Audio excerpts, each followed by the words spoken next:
Hello dear students, इस corona काल में आप सब घर पे सुरक्षित हो, आशा करता हूँ मैं आपसे। देखो बेटा, हमने पिछली कक्षाओं में पढ़ा था कि क्रिस्टल दोष थे वो निम्नलिखित प्रकार के थे। सारे प्रकार हमने वहाँ पर बिंदु दोष, उसके अलावा रेखीय दोष दोनों हमने पढ़ लिए थे वहाँ पर। उन सबको पढ़ने के बाद बेटा हमारा नया टॉपिक आता है यहाँ पर चुंबकीय गुणधर्म। देखो चुंबकीय गुणधर्म क्या होते हैं, सबसे पहली बात तो ठीक है। तो इसमें पदार्थ क्या करता है, किसी न किसी रूप से चुंबक की तरह व्यवहार करने लगता है या फिर नहीं भी करता हो सकता है। तो उस आधार पर हम क्या करेंगे, चुंबकीय गुणधर्म की डेफिनेशन दे सकते हैं बेटा। जैसे माना कि ये कोई ठोस धात्विक पदार्थ है, किसी ठोस धात्विक पदार्थ को हम क्या करें बेटा, चुंबकीय क्षेत्र में रख दें या इस पर चुंबकीय क्षेत्र आरोपित कर दें। तो चुंबकीय क्षेत्र में रखने पर ये ठोस धात्विक पदार्थ किस प्रकार का व्यवहार प्रदर्शित कर रहा है, उसी व्यवहार को हम क्या बोलते हैं बेटा, चुंबकीय गुणधर्म के नाम से जानते हैं। ठीक है। अब देखो बेटा, किसी भी पदार्थ में जो चुंबकीय गुण होते हैं ना, वो क्या होते हैं, उसमें दो प्रकार के इलेक्ट्रॉनों की गतियों के फलस्वरूप होती है। कोई भी धातु है, धातु में हम जानते हैं बेटा इलेक्ट्रॉन होते हैं, उन इलेक्ट्रॉनों की दो प्रकार की गतियाँ होती है। उन दो प्रकार की गतियों के कारण क्या होता है बेटा, उसमें चुंबकीय गुणधर्म आते हैं। पहली गति होती है बेटा कक्षीय गति। कक्षीय गति को हम ऑर्बिटल, कक्षा को क्या बोलते हैं बेटा, ऑर्बिट बोलते हैं, तो ऑर्बिटल मोशन। और चक्रण गति, जिसको हम यहाँ पर चक्रण को स्पाइन बोलते हैं बेटा, तो स्पाइन मोशन के नाम से जानते हैं। इन दोनों गतियों को हम एक आरेख से समझ सकते हैं बेटा। देखो ये परमाणु है बेटा, हम जानते हैं परमाणु का क्या है, नाभिक है। नाभिक के आसपास आप जानते हो बेटा क्या होती है, कक्षाएं पाई जाती है। तो हम क्या कर देंगे, कक्षाएं बना देंगे। बना दी हमने कक्षाएं। अब देखो बेटा, नाभिक ये हमने दर्शा दिया, और दूसरा है बेटा ये कक्षाओं में क्या है, इलेक्ट्रॉन, इसको भी दर्शा दिया।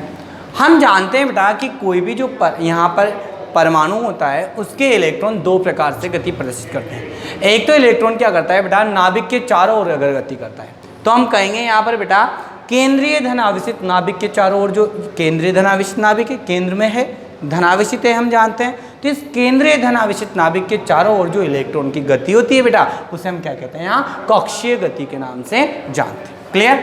तो देखो ये इलेक्ट्रॉन जो है बेटा, इसको हम ऐसे दर्शा देंगे, इलेक्ट्रॉन है और ये क्या कर रहा है, गति कर रहा है। अगर ये इस तरह से गति कर रहा है तो ये गति क्या हो जाएगी बेटा, यहाँ पर कक्षीय गति हो जाएगी, इसकी कक्षीय गति।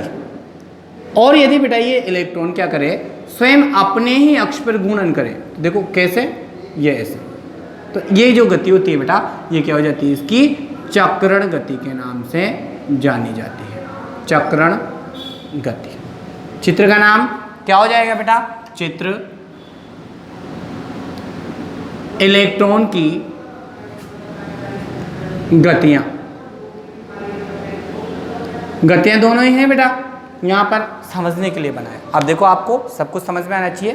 पहला हम क्या कहेंगे बेटा, चुंबकीय गुणधर्म किसे कहते हैं। तो किसी भी ठोस धात्विक पदार्थ को चुंबकीय क्षेत्र में रखने पर ये उस चुंबकीय क्षेत्र में कैसा व्यवहार प्रदर्शित कर रहा है, वो व्यवहार क्या कहलाता है, इसके चुंबकीय गुणधर्म के नाम से जाने जाते हैं बेटा। ठीक है, आगे बढ़ते हैं। कोई भी जो पदार्थ होता है बेटा, ठोस धात्विक पदार्थ, धातु में हम जानते हैं इलेक्ट्रॉन उपस्थित होते हैं, अयुग्मित इलेक्ट्रॉन या फिर युग्मित भी हो सकते हैं किसी में।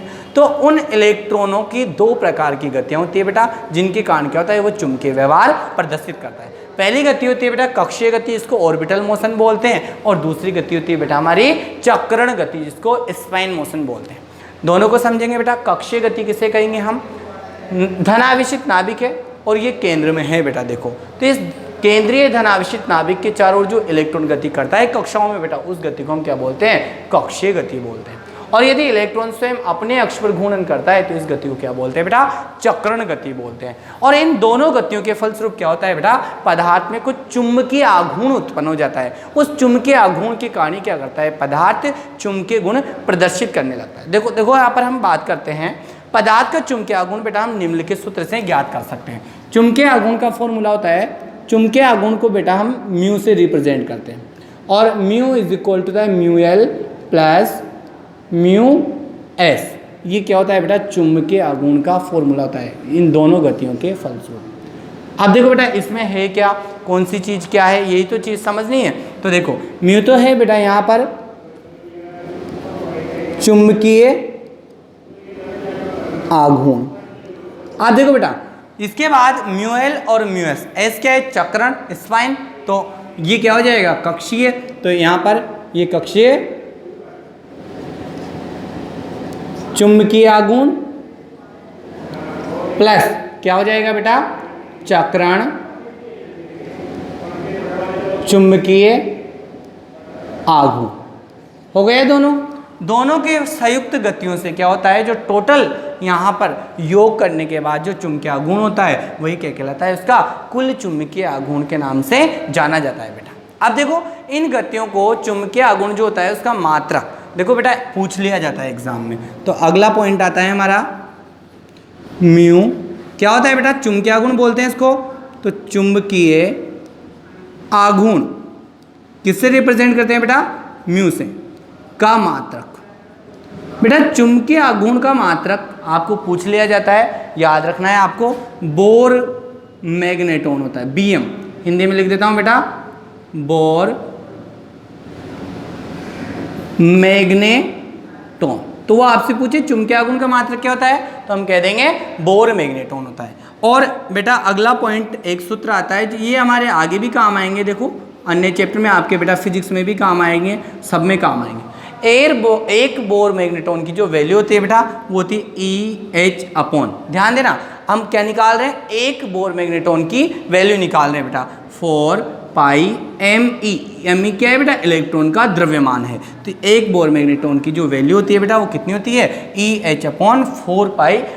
इसकी क्या होती है बेटा, वैल्यू होती है। ठीक है, अब हम जानते हैं चीज़ें तो यहाँ पर सारी क्या होती है, ये तो हमारे पास फॉर्मूला है। फिर हमारे क्या है बेटा, इसकी डिटेल आएगी। अब देखो उपसहसंयोजन यौगिक, अगर कोई उपसहसंयोजन यौगिक होते हैं, जैसे उपसहसंयोजन यौगिक कौन से होते हैं बेटा, हम बात करें K4Fe(CN6Ac), जिनमें केंद्रीय धातु परमाणु और इसके मध्य क्या होता है, यहाँ पर उपसहसंयोजी बंध बनता है बेटा। हम पूरा चैप्टर पढ़ेंगे इसके बारे में, 11th में भी अपने एक आध एग्जाम्पल आया था। इन उपसहसंयोजी यौगिकों में क्या होता है बेटा, जो चुंबकीय आघूर्ण होता है उस चुंबकीय आघूर्ण को हम निम्नलिखित सूत्र की सहायता से ज्ञात कर सकते हैं। तो हम क्या लिखेंगे, उपसहसंयोजन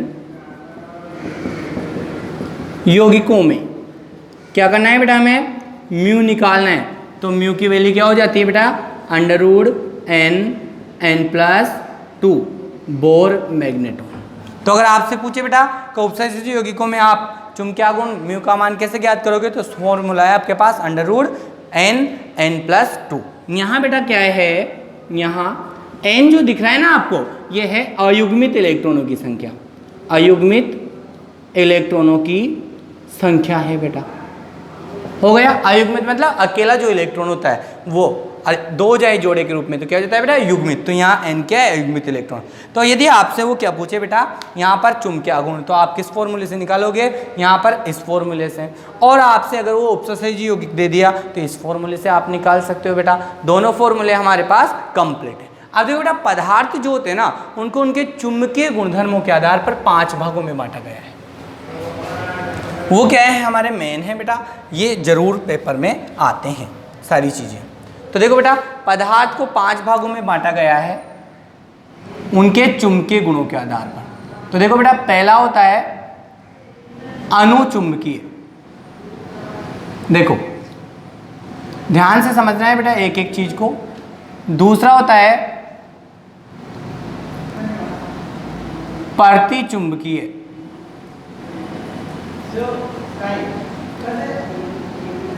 तीसरा होता है बेटा लोह चुंबकीय। देखो हमें यही चीज याद रखनी है बेटा, पहला तो होता है अनुचुंबकीय, दूसरा होता है प्रतिचुंबकीय, तीसरा होता है लोह चुंबकीय, फोर्थ होता है प्रतिलोह चुंबकीय।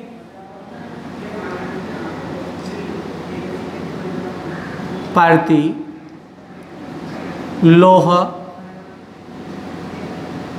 चुंबकीय। और फिफ्थ होता है बेटा लघु लोह चुंबकीय। लघु लोह चुंबकीय, इन्हीं के बारे में बेटा हमें क्या करना है, पढ़ना है यहाँ पर। तो देखो इधर हम एक एक को पढ़ते हैं बेटा। पहला हम बात करते हैं यहाँ पर अनुचुंबकीय पदार्थों की। अनुचुंबकीय, अब बेटा वो आपसे पूछेगा कि अनुचुंबकीय पदार्थ किसे कहा जाता है, तो इसको मैं आपको सीधा सा एक बता देता हूँ। पदार्थ को रखना कहाँ है बेटा, हमें चुंबकीय क्षेत्र में। तो चुंबकीय क्षेत्र में रखने के लिए हमें करना क्या होगा बेटा, आप 3D भी बना सकते हो, आप 2D भी इसे बना सकते हो। एक तो N हो गया बेटा हमारा, और एक क्या हो जाएगा, दूसरा हम ले लेंगे यहाँ पर S।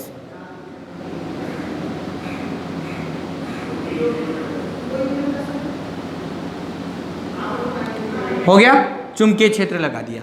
यहाँ पे बीच में हमने क्या कर दिया, प्रतिदर्श के रूप में पदार्थ रख दिया। पदार्थ का क्या रख दिया बेटा, सैंपल रख दिया। ठीक है, तो ये है अनुचुंबकीय पदार्थ। अब हम जानते हैं बेटा चुंबक में क्या होता है, N से S की ओर क्या होती है, चुंबकीय किरणें निकलती है। तो देखो N से S की ओर ऐसे सीधी निकलती है, परंतु ये पदार्थ अनुचुंबकीय पदार्थ क्या करता है, विद्युत चुंबकीय विकिरणों को बेटा अपनी ओर खींचता है। ऐसे N से निकली बेटा, S की ओर गति कर रही है, तो देखो नीचे की ओर झुकाव लेना है अपन को ऐसे, क्योंकि ये क्या करेगा बेटा, आकर्षित करेगा। तो ऐसे ही हमने इधर से ले लिया बेटा, और ये इधर से ले लिया, हो गए हमारे पास। तो देखो ये हो जाएगा यहाँ पर बेटा अनुचुंबकीय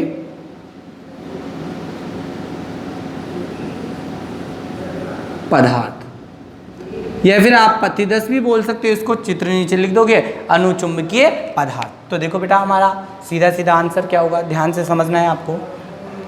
वे ठोस पदार्थ जिन्हें चुंबकीय क्षेत्र में रखने पर, चुंबकीय क्षेत्र में रख दिया, ये चुंबकीय बल रेखाओं को, जो चुंबकीय बल रेखा निकल रही है बेटा N से S की ओर, इनको अपनी ओर क्या कर रहे हैं, देखो यहाँ पर खींच रहा है, सीधी नहीं जाने दे रहा, अपनी ओर खींच रहा है। तो वे ठोस पदार्थ जो चुंबकीय बल रेखाओं को, जिन पर चुंबकीय क्षेत्र आरोपित करने पर चुंबकीय बल रेखाओं को क्या करता है बेटा, वो अपनी ओर आकर्षित करता है, खींचता है, क्या कहलाते हैं यहाँ पर, अनुचुंबकीय पदार्थ के नाम से जाने जाते हैं। ठीक है, अब देखो बेटा इन पदार्थों में क्या होता है, ये जो अनुचुंबकत्व का गुण होता है ना, वो क्यों पाया जाता है, अयुग्मित इलेक्ट्रॉनों के कारण। तो ये देखो कारण क्या है बेटा, अयुग्मित इलेक्ट्रॉन के कारण इनमें क्या हो जाता है बेटा, ये गुण आ जाता है अनुचुंबकीय। आपको MOT सिद्धांत में पढ़ाया था, यदि अयुग्मित इलेक्ट्रॉन उपस्थित है तो पदार्थ अनुचुंबकीय, और अयुग्मित इलेक्ट्रॉन अनुपस्थित है तो पदार्थ क्या था बेटा, प्रतिचुंबकीय हो जाएगा।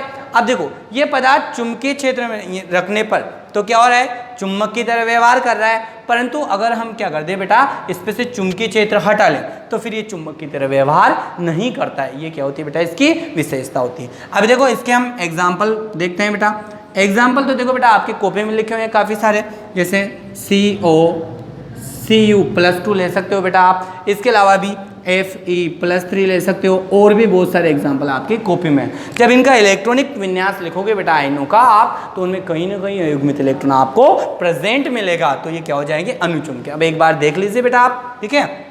वे ठोस पदार्थ जिन्हें चुंबकीय क्षेत्र में रखने पर ये चुंबकीय बल रेखाओं को क्या करते हैं, दुर्बल रूप से क्या करते हैं बेटा, आकर्षित करते हैं, क्या कहलाते हैं, अनुचुंबकीय ठोस कहलाते हैं। तथा इस गुण को, किनको, इनको आकर्षित करने के गुण को हम अनुचुंबकत्व के नाम से जानते हैं।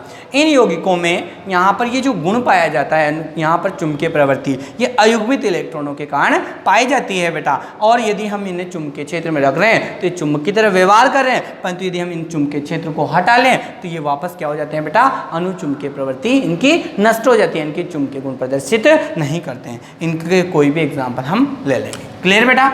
अब देखो हम दूसरे की बात करते हैं।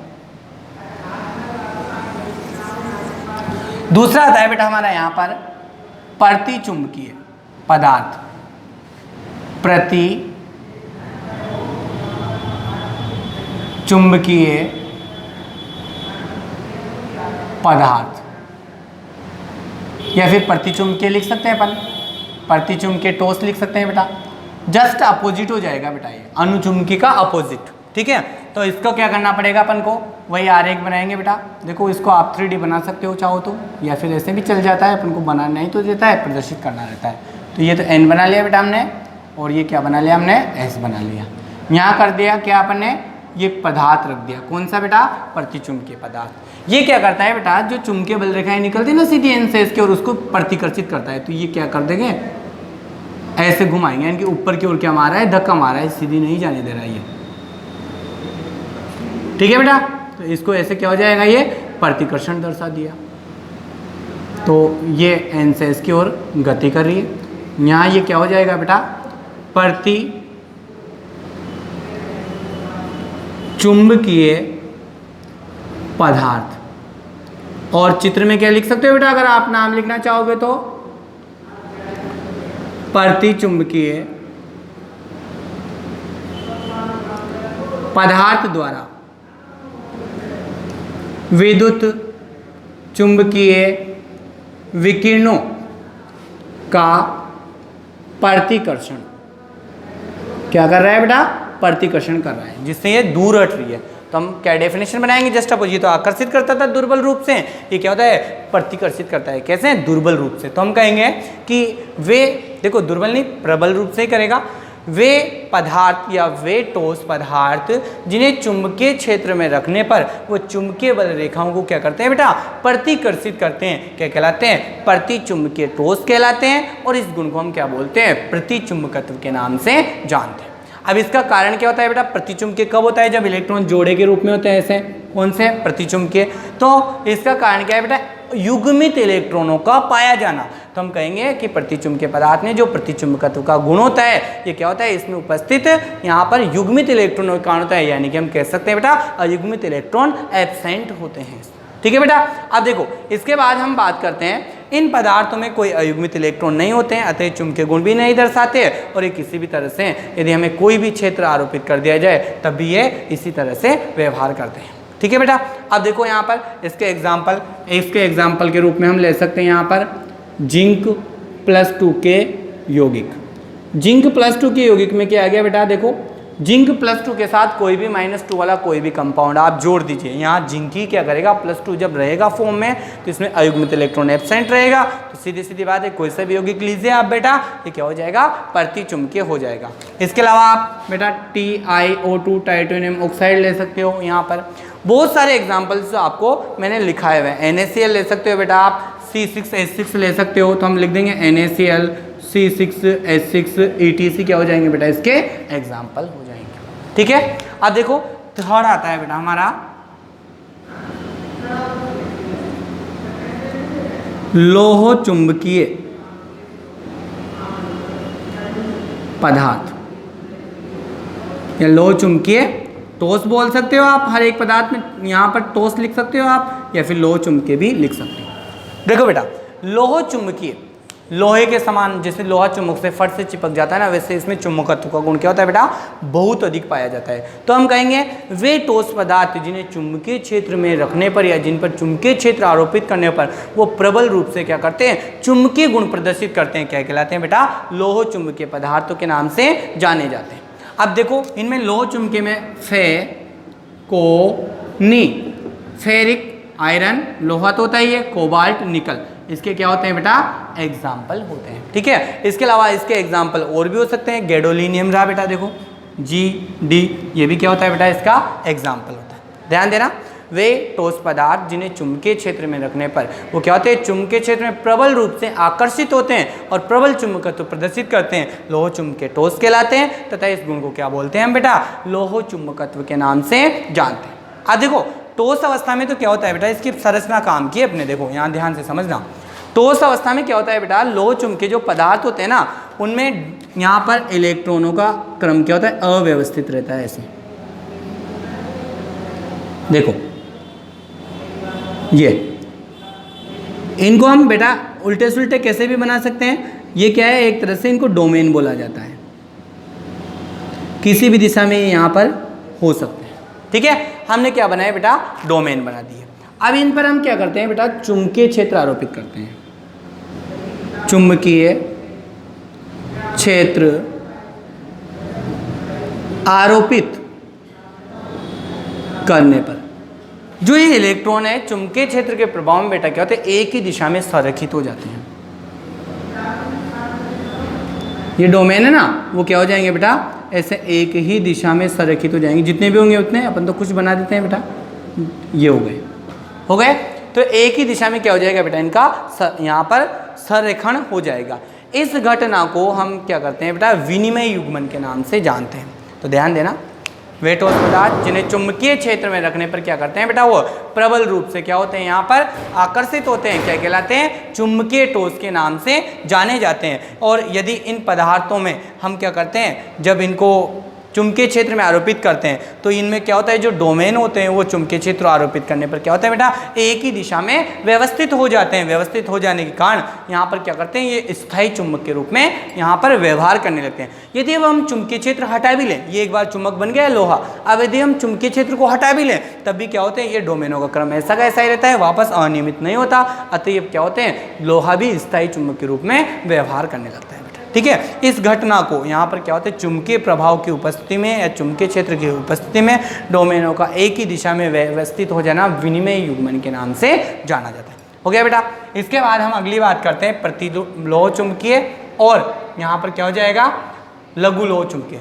प्रतिलोह चुंबकीय पदार्थ क्या होते हैं, देखो बेटा ये भी क्या होते हैं, लोह चुंबकीय पदार्थ की तरह ही होते हैं, परंतु इनमें जो डोमेनों की व्यवस्था होती है ना बेटा, ये क्या होती है, प्रतिलोह चुंबकीय। देखो अब समझना, आप यहीं पे बता देता हूँ बेटा, प्रतिलोह चुंबकीय पदार्थ ये भी क्या होते हैं, लोह चुंबकीय पदार्थों की तरह ही यहाँ पर होते हैं, परंतु इनमें व्यवस्था क्या होती है, जो डोमेन होते हैं ना वो एक दूसरे की विपरीत दिशा में व्यवस्थित हो जाते हैं। तो जैसे मैं 1 2 3 4 5 6 बना दिया बेटा, तो एक सीधा डोमेन, एक विपरीत डोमेन को पूरे तीर से सीधा विपरीत सीधा विपरीत, तो इनका क्या होगा, जो चुंबकीय आघूर्ण होगा बेटा वो क्या हो जाएगा, निरस्त हो जाएगा, और कितना आ जाएगा, 0 आ जाएगा। तो ये चुंबकीय गुण प्रदर्शित नहीं करते। तो हम कहेंगे कि प्रतिलोह चुंबकीय, देखो लोह चुंबकीय का विपरीत, यानी कि प्रतिलोह चुंबकीय पदार्थ की संरचना जो होती है बेटा वो लोह चुंबकीय के समान होती है, जिनमें भी डोमेन पाए जाते हैं, परंतु जो इनमें डोमेनों की व्यवस्था होती है वो एक दूसरे क्या होती है, विपरीत होने के कारण, चक्रण एक दूसरे के विपरीत होने के कारण ये सभी एक दूसरे का क्या है, चुंबकीय आघूर्ण को नष्ट कर देते हैं। फलस्वरूप इनका कोई चुंबकीय आघूर्ण नहीं होता है, 0 होता है,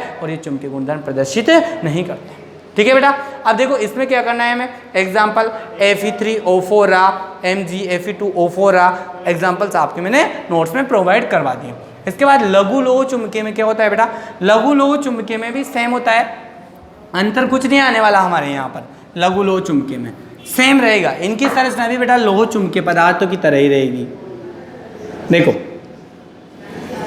डिब्बे बना देते हैं हम, वही 1 2 3 4 5 कितने भी बना सकते हो बेटा, कोई परेशानी है। इनकी संरचना लोह चुंबकीय की तरह होती है, यानी कि इनमें भी डोमेनों की एक निश्चित व्यवस्था होती है, परंतु इस व्यवस्था में क्या होता है बेटा, इनमें क्या होता है, एक दूसरे के विपरीत चक्रण तो होता है, परंतु वो चक्रण असमान होता है। कैसे, जैसे एक सीधा हो गया, एक विपरीत हो गया, हो सकता है 2 सीधे हो जाए, ठीक है, एक विपरीत हो जाए। अब क्या हुआ, 1 2 और 3 तो सीधे हैं, ठीक है, 1 और 2 विपरीत है, एक और सीधा कर दूं मैं माना कि, तो देखो सीधे कितने होंगे, 1 2 3 4 ऊपर की ओर, और नीचे की ओर कितने होंगे बेटा, 2।